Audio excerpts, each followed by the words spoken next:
इसलिए बोला भूल जाना ही मुक्ति।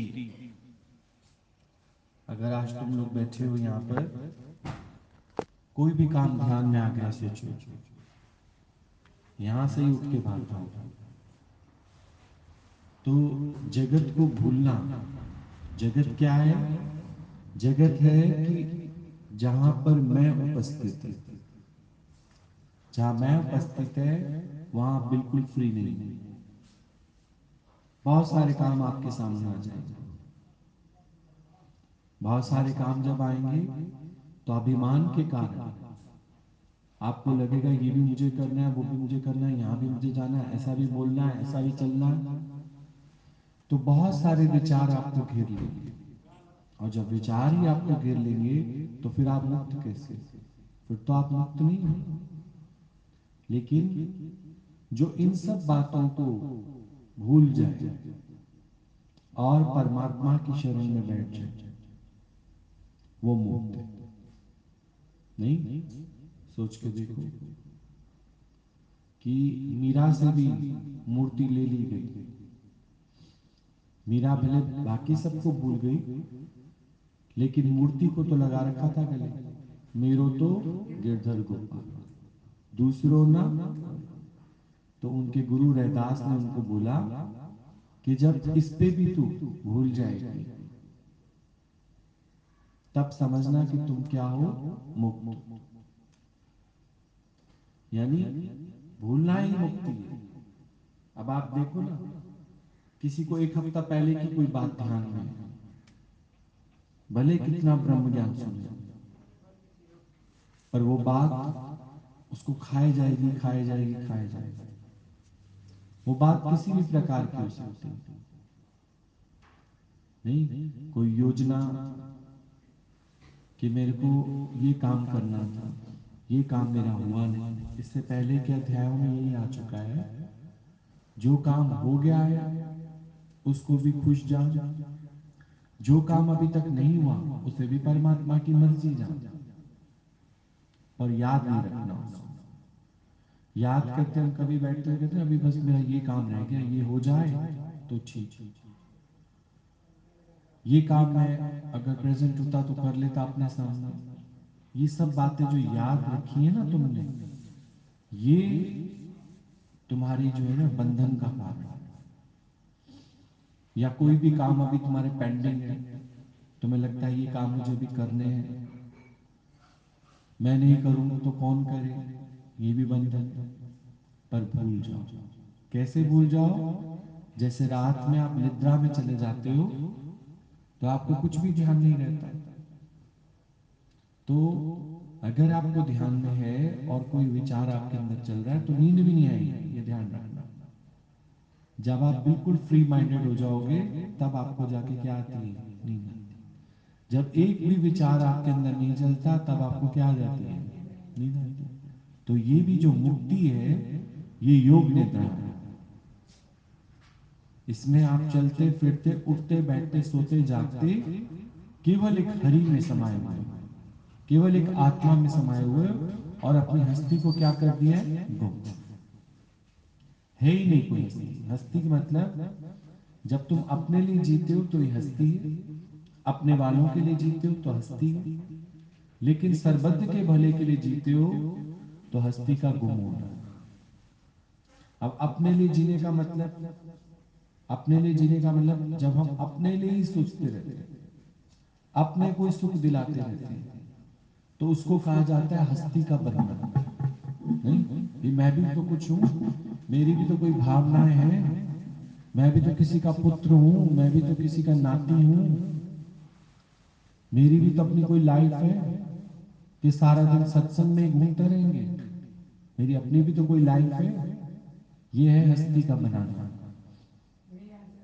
हाँ, जिस दिन कहोगे ना मेरी अपनी कोई लाइफ नहीं है, क्योंकि रोज रोज तो भजन गा के बोल दिया तेरे हवाले, तो मेरी अपनी लाइफ कहाँ से होगी? जब कहोगे ना मेरी अपनी भी कोई लाइफ है, तो बहुत सारी बातें दिमाग में आ जाएंगी।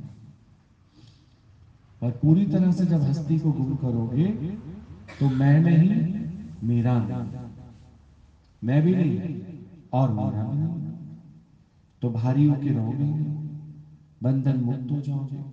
नहीं तो तुम चाहे ब्रह्मा से सुन लो, शिव से सुन लो ये ज्ञान, तो भी मुक्त नहीं होगे। ये ज्ञान कितना भी सुन लो मुक्त नहीं होगे, जब तक तुम अपना मैं और मेरे से ऊपर नहीं उठते। याद तो रहता है, सारा दिन मैं याद रहती है, मेरे वाले याद रहते हैं, उनके लिए कुछ करना है, कुछ बनाना है, कुछ जोड़ना है, उन्हें कुछ समझाना है। ये क्या है? ये जो याद रखा है ना, यही तुम फंसे हो। जिस समय इस कार्य के लिए निकलते हो तो तुम्हें आवाजें कौन सी आती हैं? मैं और मेरे वालों की। लेकिन जब हंसती ही नहीं है कोई, तो समझो आवाजें भी नहीं। पहले पहले बीच में एक ट्रेंड चला था कि लोग कहते थे कि अब तो खैर इतना सत्संग आ गया, ज्ञान आ गया, अब ऐसी बातें लोग नहीं करते। तो पहले लोग कहते थे पता नहीं क्यों मेरे ना अंदर से आवाजें आती हैं, जैसे ना मेरे पे कोई चिपट गया हो, मेरे पे किसी ने कुछ कर दिया हो। अक्सर ऐसी ऐसी बातें करते थे कि मेरे ना अंदर से आवाजें आती हैं। तो सही बात है, अंदर से आवाजें किसके आती हैं? जिसका मन जिंदा है, उसके अंदर से ही आवाजें आती हैं। वो अपने से मन गढ़ंत बातें बनाकर, मन गढ़ंत बातें करता है अपने से, अंदर से। जबकि ऐसा कुछ है थोड़ी, जब जगत बना ही नहीं है तो ये आवाजें कहां से आ रही? नहीं, साइकोलॉजिकल प्रॉब्लम होती है। जैसे उस वाले कमरे में कोई है नहीं, पर हमें लगता है कि कोई है, तो बार बार हम झांक के देखते हैं कोई है तो नहीं, कोई है तो नहीं, कोई है तो नहीं। मन जिंदा है ना, क्योंकि आपको भूला नहीं, भूला नहीं अपना अस्तित्व। कोई है तो नहीं का मतलब तुमने ये नहीं पक्का किया ना है ही भगवान। अगर कोई वहां है भी तो कौन है? भगवान है। अगर कोई वहां है भी तो कौन है? भगवान है। तो बंधन मुक्त हो। जब तक सर्व में भगवान नहीं करके देखोगे, तुम्हारा अपना पर्सनल नहीं खत्म। और ये जो पर्सनल है, यही दुख का कारण है। मेरी भी तो कोई लाइफ है, मैं भी तो जीऊं। क्या सारा दिन राम भजन ही करते रहे? बोला हाँ, ये जन्म मिला है तुमको राम का बनने के लिए, ये जन्म मिला है तुमको प्रभु का बनने के लिए। नहीं तो फिर मानुष जन्म ही क्यों पाया तुम लोगों ने? इसका भी तो अर्थ बताओ, मानुष जन्म क्यों पाया तुमने? प्रभु का बनने के लिए, अपनी हस्ती गुम करने के लिए। जब तक हस्ती बना रखी थी तो मैं भी था, मेरे वाले भी थे। पर अब सत्संग लिया तो लगा भगवान ही भगवान है, हम कुछ नहीं। नहीं, और आप कितने बड़े बंधनों से मुक्त हो जाओगे। ज्ञानी सबका होते हुए भी सबसे विरक्त है।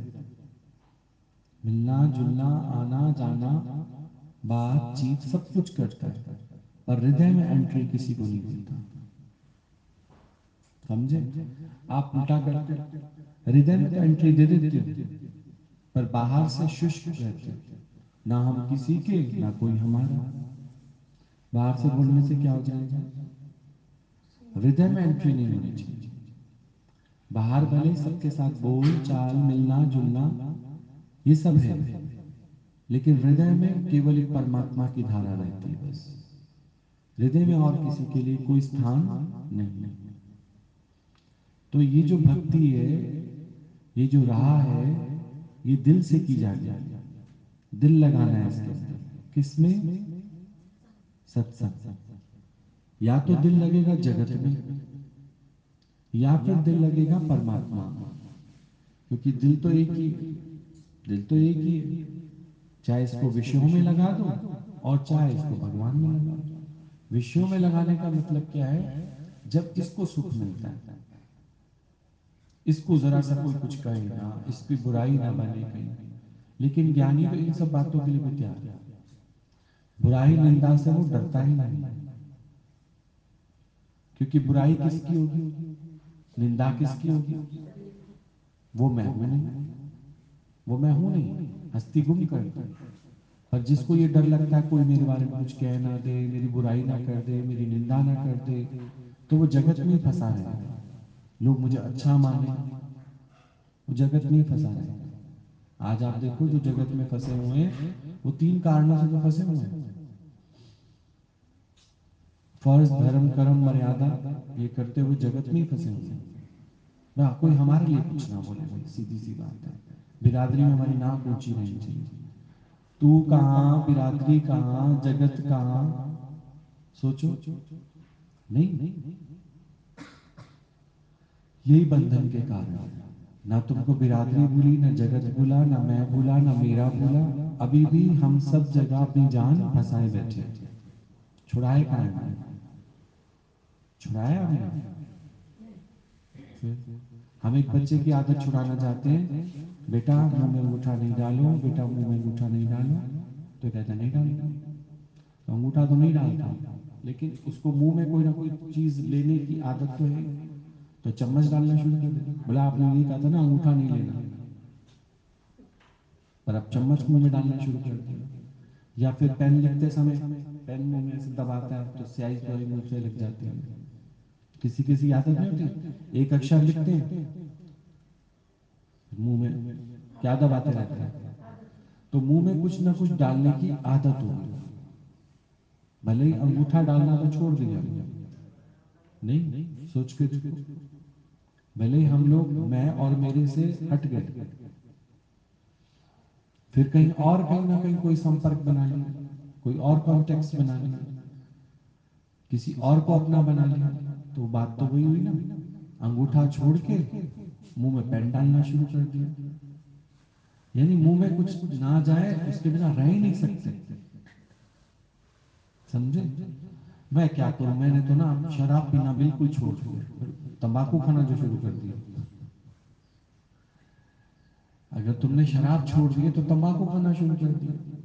नहीं नहीं, मैं सोचती हूँ तंबाकू खाना भी छोड़ दो, तंबाकू खाना छोड़ दिया तो अब सारा दिन मुंह में छोटी इलायची रखना शुरू कर दिया। तो कुछ ना कुछ मुंह में रहना चाहिए, सीधी सी बात है भाई, कोई मेरा अपना होना चाहिए। सबसे प्रिय हटाकर फिर कोई तो अपना होना चाहिए।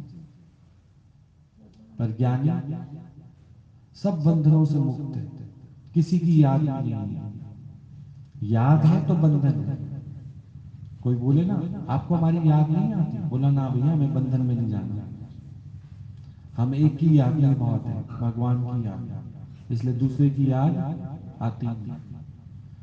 जिसको तीव्र भगवान की याद है वो दूसरे की याद में आएगा ही नहीं। नहीं तो तुम्हारे अंदर भी ये शिकायत रहेगी, फोन किसी को करोगे या फोन उठाते ही पूछोगे याद नहीं आती हमारी, भूल गए हो हमें। तो बोला क्योंकि हमें मुक्त होना था ना इसलिए भूल गए। पर तुम जबरदस्ती की याद दिलवाओगे नहीं, जबरदस्ती का कह के याद दिलाओगे, अगले को कहोगे अब याद नहीं आती हमारी, अब और मिल गए होंगे आप लोगों को, नए कोई कॉन्टेक्ट हो गए होंगे, अब हमारी याद नहीं आती, तो तेरी याद करके वो बंधन में आए। सोचो, खुद सबको कहो हमें याद मत क्या करो, भगवान में मन लगाओ। समझे? हमें नहीं याद क्या करो, तुम भगवान में मन लगाओ। बच्चे को हॉस्टल पढ़ने भेजते हो तो भी उसको ये कहो बेटा अपना पढ़ाई में मन लगाओ, बार बार क्या हमारे को फोन घुमाते रहते हो, नहीं तो अपना पढ़ाई में मन लगाओ। तो मेरी चिंता मत कर, मेरे चिंतन में मत रह, जिस लक्ष्य के लिए तुम गए हो वो कार्य। अब आप सोचो हम कितनों की यादों में, इसकी याद, उसकी याद, फलाने की याद, इसकी याद, इतनी सारी यादें हैं, तो बंधन है या नहीं? और खुद भी दूसरों की यादों में आना चाहते हो, खुद भी तो बोलते रहते हो आप हमें याद नहीं करते, आप हमें भूल गए। तो भूल जाना ही तो मुक्ति है। हाँ, भूल जाना ही मुक्ति। अब भूलना कैसे है? हम किसी को या तो याद करते हैं उसकी अच्छाई से, किसी को याद करते हैं उसकी बुराई से, किसी का दोष देखा होता है, किसी का कर्म देखा होता है, तो बार बार स्मृति में उन्हीं का विचार लेकर आते हैं। लेकिन हर बात से ऊपर उठ के केवल हमको परमात्मा की याद में रहना है। अब परमात्मा की याद का मतलब क्या है कि जब तुम किसी का कर्म देख रहे हो तो साथ में ये बात डाल दो, क्या, कि उसने थोड़ी किया ये, उससे भगवान ने ऐसा कराया, वो ऐसा करने वाली नहीं है, उससे ऐसा किसने कराया है। इसको कहा जाता है भगवान की याद में रहना। और तुम सारा दिन दूसरों के गुण दोष देखकर कहते रहो तो ये तुम फिर उनकी याद में, और उनकी याद में तुम तब आओगे जब तुम स्वयं अपनी हस्ती बना के बैठे, और जब तुमने अपनी हस्ती गुम कर दी होगी तो अपने आप ही उनकी याद भी तुम्हारे अंदर से निकल जाएगी। निकल जाएगी कि नहीं? आज सोच कर देखो, ज्ञानी फिर किस किस को याद करे? एक भगवान को याद करता है, वही सबके अंदर दिखता है। कितना आसान नहीं हो गया? दादाजी ने कितना आसान बताया, है ही भगवान, है ही भगवान, है ही भगवान, ना किसी की चिंता, ना किसी की बुराई, ना किसी की चुगली, कुछ करना ही नहीं। सब कर्मों से नहीं बच गए, सारे कर्मों से, पापों से, तापों से गुरु एक ही तुमको आत्मा का ज्ञान देके मुक्त कर देते। समझे? अब सोचो, दशरथ के पैर दबा रहा है राम, जब वो लोग गए, सॉरी इसके, हाँ, दशरथ के पैर दबा रहा है राम, जब अभी अभी कहां से आया वापस, अभी गुरुकुल से जब वापस आया है तब उसके पैर दबा रहा है। और जब दशरथ पहुंचा है ये स्वयंवर के टाइम, जब स्वयंवर का धनुष टूट गया था, तो दशरथ लेटा हुआ है और राम उसके पैर दबा रहा है, तो दशरथ और कोई बात नहीं पूछेगा। देखो, जिसकी हस्ती बनी होगी वो ये पूछेगा ना, राम कभी मुझे याद करते थे? मतलब याद करने की तेरे अंदर ऐसी क्या क्वालिटी है तेरे को याद करे वो? क्योंकि तुझे अभिमान है, मैं इसका बाप हूं, ये मेरा पुत्र है। समझे? तो राम पहले तो मुस्कुराए, पहले मुस्कुराए, फिर उसके बाद क्या बोला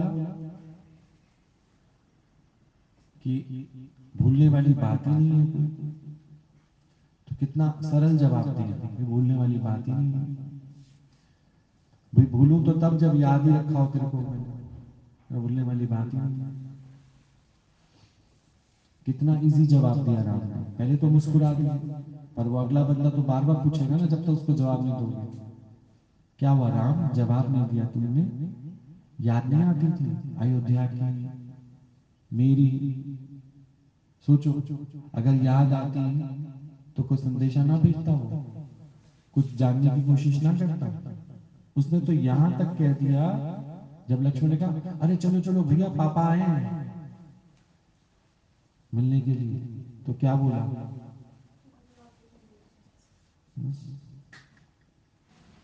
तो राम मुक्त था, राम मुक्त था, इसलिए उसके अंदर हड़बड़ाहट नहीं थी, पागलपन नहीं था।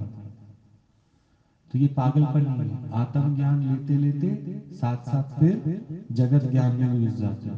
पागलपन नहीं है कि पहले स्नान करते हो फिर गोबर में जाके लेट जाते हो। पागलपन नहीं है। बच्चे के ऊपर माँ को बड़ा गुस्सा आता है, माँ अच्छे से मल मल के नहलाती है, थोड़ी देर में फिर जाके मिट्टी में लेट आता है वो। तो माँ कहती है मेरे को तेरे को साफ कर करके मेरे हाथ टूट जाते हैं, और तू गधा फिर जाके कहाँ घुस जाता है, मट्टी में फिर लेट आता है। वो बच्चा है ना, उसको समझ कहाँ है। और तुम पागल हो फिर नहलाते हो उसको, फिर शाम तक फिर क्या हो जाता है, फिर मिट्टी में खिलाता है। तुम भी नहीं मानते, वो भी नहीं मानता। समझे? तो राम ने बहुत अच्छी बात कही, बोला भूलने वाली बात है। देखो इससे दो अर्थ निकलते हैं कि भूलने वाली बात ही तो है, भूलने वाली बात है। तो भूल गया वो, भूला ना होता तो कुछ तो जानने की कोशिश करता। तुम एक महीना अपने प्रियजन से दूर रह के देखो जरा, मैं कहता हूँ साथ वाले कमरे में देखो, क्या करोगे? वीडियो कॉलिंग करोगे? ये जो कोरोना के पेशेंट थे खुद बताते हैं, मैंने कहा फिर आप लोग कैसे रहे एक महीना कमरे के अंदर? कहते आजकल तो इतना इजी सिस्टम है, मैं तो सबसे वीडियो कॉलिंग कर लेती थी। तो वीडियो कॉलिंग कर लेते थे, मतलब क्या हुआ कि आपके अंदर से भगवान की याद ही नहीं है। आप सबको अपने उसमें टच में रखना चाहते हो, कौन क्या कर रहा है, कौन क्या नहीं कर रहा, सब मुझे बताएं।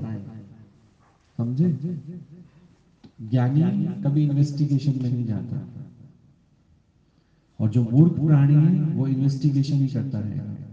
कितने लोग आते हैं, कितने लोग क्या खाते हैं, कितने लोग कैसे चलते हैं। अरे तेरा की ये बेफालतू की बातों में ध्यान लगाओ। जिसके पास बेफालतू की बातें हैं उसके पास कभी भी ये ज्ञान टिकेगा नहीं।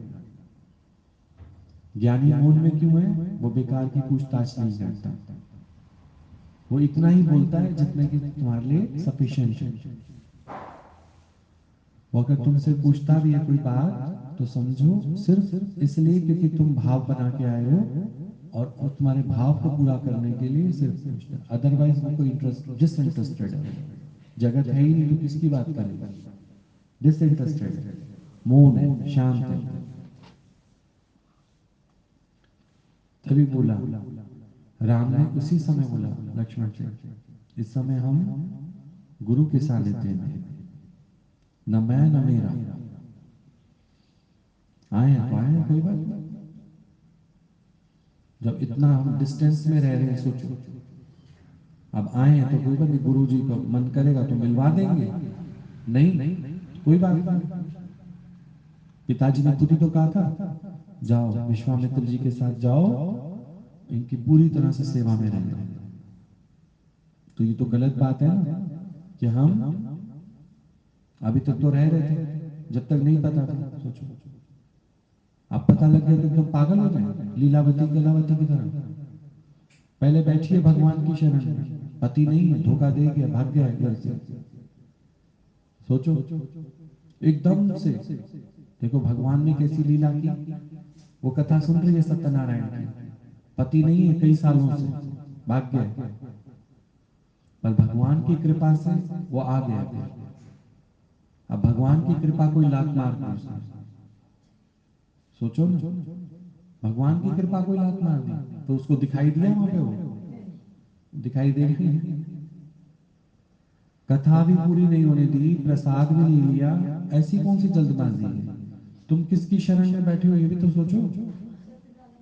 सत्यनारायण की शरण में बैठे हो और झूठ नारायण को देखने जा रहे हो, दिखेगा?